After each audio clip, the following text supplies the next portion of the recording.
You should expect to see lots of shots where I'm staring into the distance, contemplating my life, looking out at nature as we're driving. We're going to be asking a lot of philosophical questions, like, what are we really doing in this universe? That's basically it. Here we go.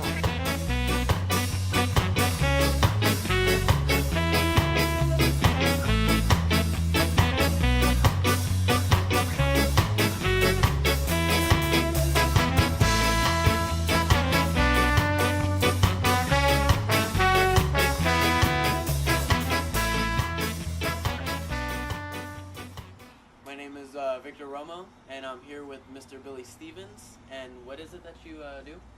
I make records. I also play guitar, and that's about what I do. So we are a part of this program called Road Trip Nation, and we are here to interview people who are potentially influential in young people's lives. When you were our age, what was it exactly that you were doing in your life? I was actually still going to school. Still going to school? Where were you going to school? High school. High school? Yes. I was on the extended program. Mm-hmm. Did you know what you wanted to do in your life at 18? Yeah. Yeah, I did. You did? Yeah, I was kind of a toss-up between being a political science major and a rock star. So how'd you go about becoming a rock star?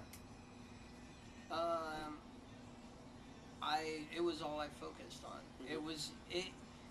It takes a lot of work. Anything you do takes a lot of dedication, and so I basically moved to Southern California with no place to live, and just said, I want to be in a signed band and on MTV, and that's all I focused on. And I didn't.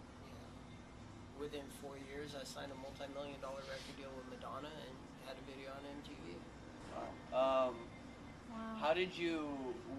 What steps did you take in order to get with with Madonna in order to record a multi-million record deal? Like, did you practice every day, or like, did you network or anything like that? Yeah, I was out every night. Meeting people, not so much. I mean, I did rage, Mm-hmm.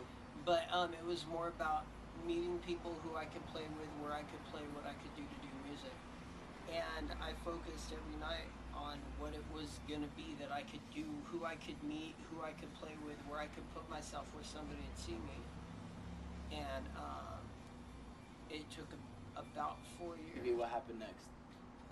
The band I was playing with, 2 of the guys didn't like touring, so they left the band and the band broke up, and I started a new band and signed a new record deal to RCA Records. RCA Records. What was that band called? Handsome Devil. Handsome Devil.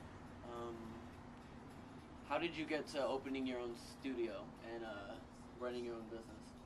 Well, I was kind of lucky because for all the years that I was signed, I was working with the engineers and learning what they were doing. And so instead of going to a school, I actually were trained by the people that were making the same records for, everybody in the industry. Mm-hmm. I worked with everybody. And I just met more people, and my whole thing, I did the same thing when I wanted to get a record deal. Who could I meet? What could I learn? How could I get better at what was going on? And then from there, I ended up making a decision in 2003 that I was going to stop playing music for a while, and I was going to focus on the fact that I just had a daughter. What we started doing, I opened up a studio called Dinky Music Recording Studios. It's a huge facility in Corona. Had 3 different recording studios, a duplication company, a streaming radio station, artist development, and what we did was we offered for local bands a place where they could come and record, but instead of charging $2,500 a day, $3,000 a day, we were charging more like $400 a day. And so for 8 years, we actually made well over 1,000 records for local artists in the Inland Empire. Wow.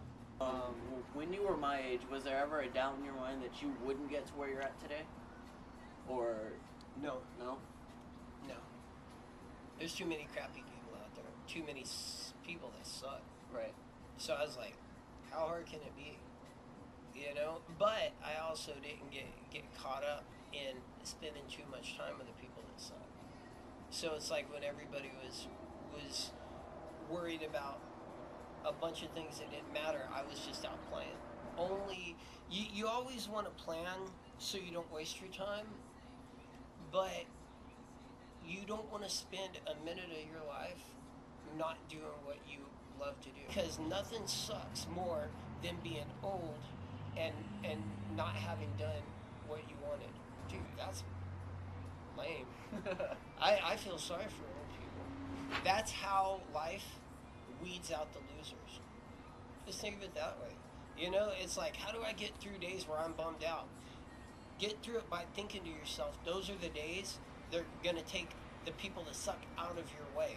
It's what you do and who you are. So it's just you learn the basics, you get your foot in the door, and you just start. You just go. Yeah. Work with whoever you can, stay as late as you can, learn everything you can, meet whoever you can. And then be the best that you can And be the best.